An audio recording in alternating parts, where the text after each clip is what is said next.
Sipas versionit zyrtar të qeverisë, aeroporti i Vlorës duhet të kishte nisur tashmë fluturimet që prej sezonit veror të vitit 2025, por ende projekti as nuk ka përfunduar së ndërtuari plotësisht. Imazhet e fundit të realizuar nga PPN-a tregojnë se ende pista nuk është finalizuar, duke bërë të pamundur marrjen e certifikimit për këtë aeroport, e aq më pak nisjen e fluturimeve. Për shkak se procesi ka ngecur, është bërë edhe anulimi i kontratave turistike që agjencitë nordike kishin firmosur me turoperatorët shqiptar. Por për post faktit se aeroporti nuk ka përfunduar dhe vion të kundërshtohet me forcë nga mjedisorët dhe konventa ndërkombëtare e Bernës, edhe mes palëve aksionere vion të ketë përplasje. Vetë kompania Pacollit pretendon se këto konflikte po bëhen pengesë serioze për vijimin e punës.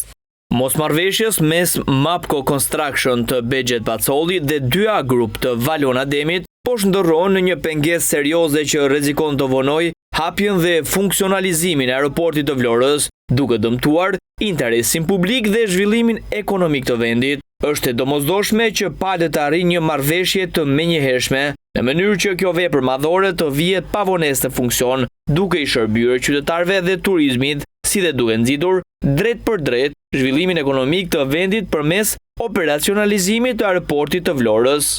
Gjatë javës së kaluar, Ministria e Infrastrukturës organizoi një mbledhje zyrtare, e cila përfundoi në përplasje fizike dhe verbale mes palëve. Konflikti ka ndodhur mes përfaqësuesve të kompanisë së Pacollit dhe strukturave të sigurisë të punësuara nga Valon Ademi. Përfaqësuesit e Mapcos ndonë se të ftuar nga Ministria nuk u lejuan të hynin në mbledhje nga sigurimi i kantierit. Ndalimi u bazua në vendimin e gjykatës së Tiranës që pezullon përkohësisht kompaninë e Pacollit nga administrimi i projektit. Kompania Mapco e cilësoi ngjarjen si të papranueshme, duke akuzuar aksionerin minoritar Valon Ademi, i cili zotëron vetëm 2% të aksioneve për bllokim të qëllimshëm të inxhinierëve, stafit teknik dhe përfaqësuesve të shtetit.